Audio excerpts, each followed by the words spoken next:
আসসালামু আলাইকুম। আমি হোসাইন মাহমুদ আছি আপনার সাথে।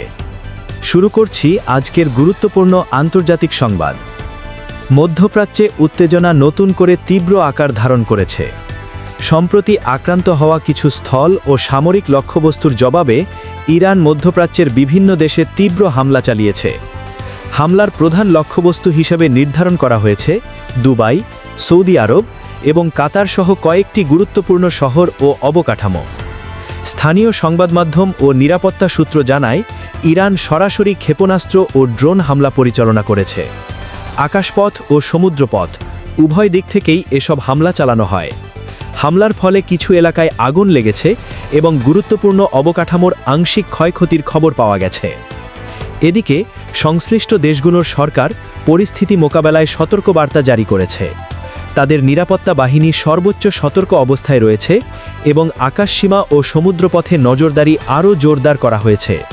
স্থানীয় বাসিন্দাদের নিরাপদ স্থানে আশ্রয় নেওয়ার আহ্বান জানানো হয়েছে। নিরাপত্তা বিশেষজ্ঞরা বলছেন, এই হামলার কারণে মধ্যপ্রাচ্যে উত্তেজনা আরও বাড়তে পারে এবং আন্তর্জাতিক বিমান চলাচল ও বাণিজ্যিক কার্যক্রমের উপর সরাসরি প্রভাব পড়ার আশঙ্কা রয়েছে।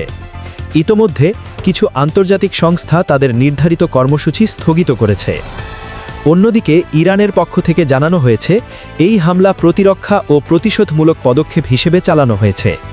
তবে যেসব দেশে হামলা চালানো হয়েছে তাদের মধ্যে কিছু স্থানে ক্ষেপণাস্ত্র প্রতিরোধ ব্যবস্থার মাধ্যমে হামলা প্রতিহত করা সম্ভব হয়েছে, আবার কোথাও আংশিক ক্ষয়ক্ষতির ঘটনা ঘটেছে। উল্লেখ্য, ইরান ও মধ্যপ্রাচ্যের বিভিন্ন দেশের মধ্যে দীর্ঘদিন ধরেই রাজনৈতিক ও সামরিক উত্তেজনা বিরাজ করছে। আন্তর্জাতিক সম্প্রদায় পরিস্থিতি শান্ত করতে কূটনৈতিক প্রচেষ্টা চালিয়ে যাচ্ছে, তবে সাম্প্রতিক এই হামলা পরিস্থিতিকে আরও জটিল করে তুলেছে। আজকের মতো এখানেই সংবাদ শেষ হলো। পরবর্তী আপডেট জানতে আমাদের সাথে থাকুন। ধন্যবাদ।